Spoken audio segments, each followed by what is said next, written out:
Assalamualaikum warahmatullahi wabarakatuh. Kita akan lihat proses berikutnya pada teknologi direct reduction ini. Yang berikutnya dilihat adalah mengenai teknologi rotary kiln. Sebelumnya kita sudah melihat mengenai shaft furnace, kemudian juga mengenai fluidized bed. Sekarang kita akan fokus mengenai rotary kiln yang teknologinya ini banyak digunakan di India saat ini untuk menghasilkan besi sponge. Teknologi pertama yang dikembangkan rotary kiln ini adalah di Jerman pada tahun 1930-an, yang merupakan proses Krupp-Rehn yang kemudian kita kenal dengan proses Krupp-Rehn yang digunakan untuk menghasilkan Phenylupen oleh Ohiyama di Nippon Yakin di Jepang. Basisnya adalah teknologi ini, teknologi dari rotary kiln ini. Jadi awalnya memang dikembangkan untuk mengolah biji besi yang mengandung silikanya tinggi tanpa penambahan CaCO3, menghasilkan aglomerat. Produknya berupa, karena dia menggumpal ya, temperaturnya tinggi, yang kemudian bisa digunakan sebagai bahan baku untuk membuat baja. Ini adalah rotary kiln-nya itu sendiri.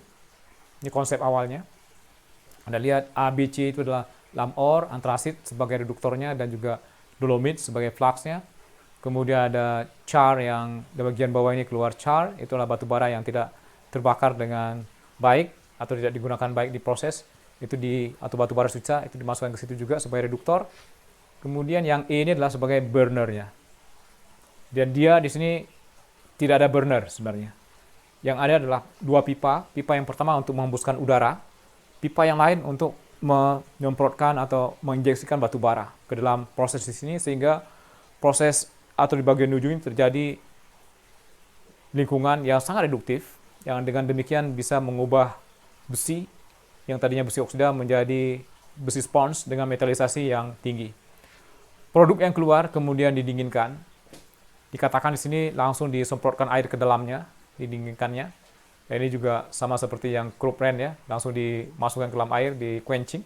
Ini dimasukkan ke situ, ke cooling drum. Setelah itu baru dikeluarkan, kemudian dilakukan proses pemisahan dengan magnetic separator. Kemudian setelah itu diayak, dibagi beberapa ukuran, masukkan produk besi sponge di sini. Typical slope-nya 2,5%, kemudian reduction temperaturnya ini yang umum di rotary kiln yang umum sih, bukan di Krupp-Rehn ini. Krupp-Rehn ini temperaturnya agak tinggi. Ini yang secara umum sekarang ini 900 sampai 1150 derajat Celcius. Kemudian dari sini dikembangkan lebih lanjut teknologinya menjadi seperti yang di bawah. Di sekeliling dari rotary kiln ini juga dipasang pipa-pipa yang digunakan untuk menghembuskan udara ke dalam furnace. Berikutnya adalah proses SLRN. Ini dikembangkan oleh 4 perusahaan. Yang pertama adalah Republic Steel Company dan National Lead Corporation. Ini yang ada di Norway. Mereka gunakan untuk mengambil TiO2 dari biji-biji yang mengandung titanium dan besi untuk menghasilkan TiO2 pigment. Kemudian teknologi ini dikembangkan lebih lanjut atau patennya dibeli oleh Lurgi menjadi SLRN. Jadi SLRN berasal dari 4 nama perusahaan. Dari SL ini adalah dari Stelco, ini perusahaan baja yang terdapat di Kanada. Kemudian L itulah Lurgi, perusahaan yang membangun pabrik yang terdapat di Jerman, Lurgi Chemie namanya. Kemudian RN, 2 perusahaan di atas ini, Republic Steel dan National Lead Corporation. Sebenarnya yang dilakukan oleh proses ini tidak lain adalah penyempurnaan dari proses Krupp-Kodir yang sebelumnya kita sudah lihat. Yang mereka lakukan apa? 2 hal yang mereka lakukan. Yang pertama, mereka memasang cooler yang pendinginnya tidak dari dalam. Tidak langsung disemprot ke dalam, tapi disemprotnya di bagian luar. Itu pertama. Bedanya dengan Krupp. Yang kedua, dia gunakan panas dari gas buang ini untuk dibangkitkan listrik. Jadi ini dimanfaatkan. Karena ini masih mengandung Cu yang sangat tinggi. Sayang kalau misalnya tidak dimanfaatkan, dan seharusnya juga dimanfaatkan. Jadi 2 perbaikan tersebut yang mereka lakukan terhadap proses Krupp, atau perbedaan utama dengan proses Krupp. Kemudian SLRN ini dikembangkan lebih lanjut lagi. Ini idenya juga sudah muncul agak lama di satu publikasi di tahun 1980-an kalau tidak salah, saya pernah baca di satu proceeding. Jadi mereka kombinasikan dengan proses pelletizing. Jadi gas buang ini langsung bisa digunakan untuk proses pellet hardening. Kemudian begitu keluar, pelletnya udah keras, masuk langsung ke rotary kiln. Saya tidak tahu apakah ada di dunia yang sudah menggunakan konsep seperti ini. Sisanya adalah sama ya, masukkan produk, kemudian produknya didinginkan dengan menggunakan rotary cooler. Kalau misalnya Anda lihat di atasnya, yang digunakan sebagai bahan baku di sini selain biji besi, ada char, kemudian juga ada batu bara. Pellet atau biji besinya masuk langsung dari sini, kemudian di bagian burnernya Anda lihat di sini. Yang dihembuskan itu hanya udara saja di sini. Udara, kemudian di bagian atasnya dihembuskan batu bara. Jadi ini ada pipa khusus udara, kemudian pipa satu lagi khusus batu bara. Jadi tidak ada burner. Beda dengan RKIF yang ada di perusahaan nikel, itu beda sekali. Kalau misalnya di situ ada burnernya terlihat, kalau misalnya di sini tidak ada. Burnernya tidak ada. Jadi di sini perasaan awal ya harus dipancing terlebih dahulu. Batu bara yang terbakar di sini, itulah yang burnernya. Jadi sini memang temperaturnya agak tinggi. Itu yang kadang jadi permasalahan karena temperaturnya tinggi, terbentuk seperti ini. Ini disebut dengan akreasi, terbentuk di dalam kiln. Ini bisa kesumbat ini. Ini kiln ini dinding kiln, Anda lihat ya. Ini air pipe-nya yang dipasang di bagian sekeliling dari kiln. Saya tidak tahu di sini terlihat enggak, tidak begitu jelas terlihat di sini. Seharusnya ada air pipe juga yang dipasang seliling dari ini ada beberapa ya, 1, 2, 3 yang fan yang untuk menghembuskan udara ke dalam proses dihembuskan udara. Kemudian ada batu bara masuk ke situ, VM keluar. VM ini bisa dibakar dengan menggunakan udara di sini, air fans. Jadi ini yang digunakan untuk mengatur temperatur dalam kiln ini di sekitar 1100 atau 1000 derajat Celcius.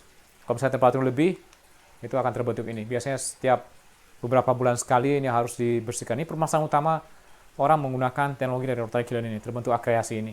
Pabriknya harus stop. Benar-benar ini ketutup lubangnya, harus masuk orang ke situ kemudian membersihkan atau mengeluarkan akreasi ini. Ini disebut juga dengan slag ring atau mud ring di proses crude run juga sama. Kalau misalnya rotary kiln untuk nikel, kalau misalnya salah mengoperasikan juga, tapi nggak akan separah ini. Perbedaan utama antara nickel rotary kiln dengan iron rotary kiln, di nickel rotary kiln, waktu tinggal dari materialnya itu paling-paling sekitar 3 jam sampai 4 jam. Kalau misalnya Anda lihat RPM-nya, itu cepat sekali dari rotary kiln yang digunakan untuk industri ferronikel, karena waktu tinggalnya hanya 3 sampai 4 jam. Begitu cerita mengenai besi spons ini RPM-nya sangat-sangat lambat. Waktu tinggalnya sekitar 8 jam, 7 sampai 8 jam. Itu waktu tinggal dari material di sini. Supaya yakin begitu keluar ke sana, besi oksidanya sudah tereduksi menjadi besi metal. Kalau misalnya kita lihat di rotary kiln untuk pembuatan besi, paling-paling kalau misalnya ada besi metal yang terbentuk itu hanya 5% atau kurang dari 10%. Di sini lebih dari 90% besinya itu harus dalam bentuk besi metal. Makanya benar-benar waktu tinggalnya agak lama. Kita lihat di sini semacam neraca materialnya untuk menghasilkan 1 ton besi spons, 790 kg ditambah dengan 210 kg. Ini adalah 1 ton besi spons yang dihasilkan. Butuh biji besinya sekitar 1,5 ton dengan ukurannya 6 sampai 20 mm. Butuh batu bara sebagai reduktor 700 kg, ukuran 3 sampai 15 mm. Di sini batu kapur 0 sampai 3 mm, 25 kg. Kemudian ini batu bara untuk bahan bakar yang disemprotkan ke sini. Kemudian bagian atasnya dihembuskan udara. Di sini numpuk batu bara, keluar VM-nya ini dibakar dengan udara. Itu yang menjadi temperaturnya tinggi di sini. Pertama memang harus pancing terlebih dahulu dengan menggunakan kertas minyak, tapi setelah itu dia akan terjadi dengan sendirinya. Ini kebutuhan udara, ini gas buang yang dihasilkan. Ini ada char, kemudian ada spons yang kecil, spons iron yang kecil. Ini sebenarnya bisa dimanfaatkan juga, tapi walaupun agak sulit ini dijual. Ini ada waste, yang char ini dikembalikan lagi ke awal. Ini seharusnya ada 1 bin lagi untuk char yang tidak digambarkan di situ. Gas buang di temperatur 700 derajat Celcius, kemudian itu digunakan sebagai energi untuk membangkitkan listrik. Anda lihat di sini ya, membangkitkan listrik, tinggal dialirkan aja ke turbin. Ini keluarnya udah uap, dialirkan ke turbin, memutar turbin. Ini adalah jumlah listrik yang dihasilkan, bergantung dari kapasitas dari produksi besi sponsnya. 300.000 ton per tahun, ini adalah jumlah listrik yang bisa dihasilkan untuk pabrik tersebut. Jadi memang sudah menjadi standar, kalau misalnya orang membangun rotary kiln seperti ini, harus dilengkapi dengan suatu alat yang bisa mengkonversi dari uap ini langsung menjadi listrik. Contoh rotary kiln yang dibangun di Meratus Jaya Iron and Steel.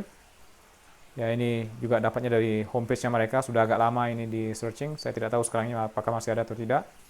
Ini adalah rotary kiln, mereka punya dua rotary kiln. Kemudian di bagian ujung ada rotary cooler-nya. Di bagian sini adalah proses pengumpanannya.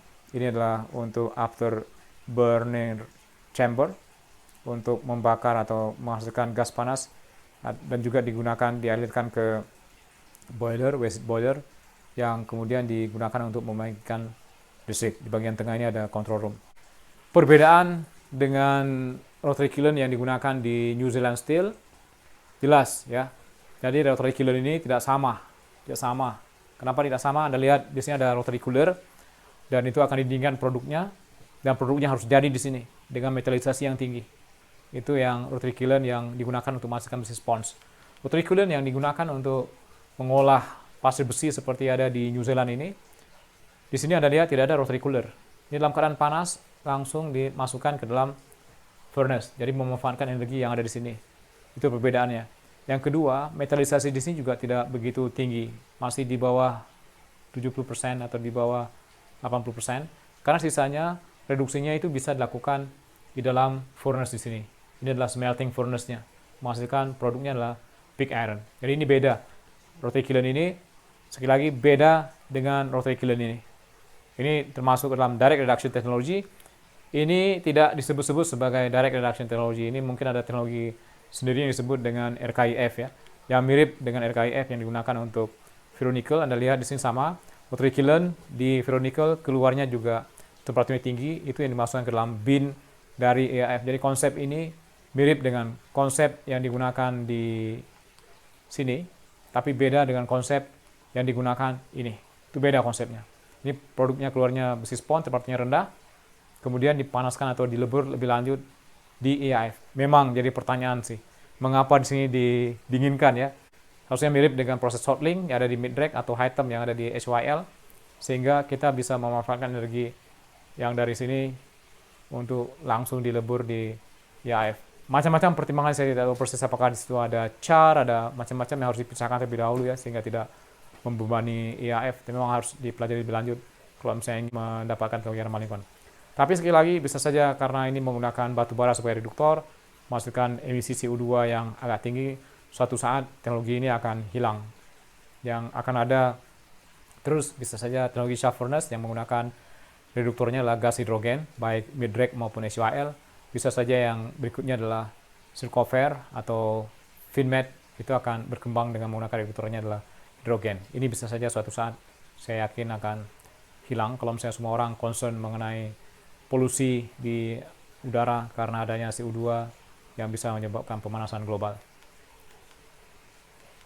Baik, kita sudah melihat semuanya mengenai rotary kiln sebagai introduksi bagi Anda ya, tidak begitu dalam di sini. Seharusnya kalau misalnya dalam, Anda bisa membaca satu buku yang judulnya adalah khusus rotary kiln untuk menghasilkan besi spons, yang pengarangnya adalah profesor atau doktor dari India. Mudah-mudahan bermanfaat. Assalamualaikum warahmatullahi wabarakatuh.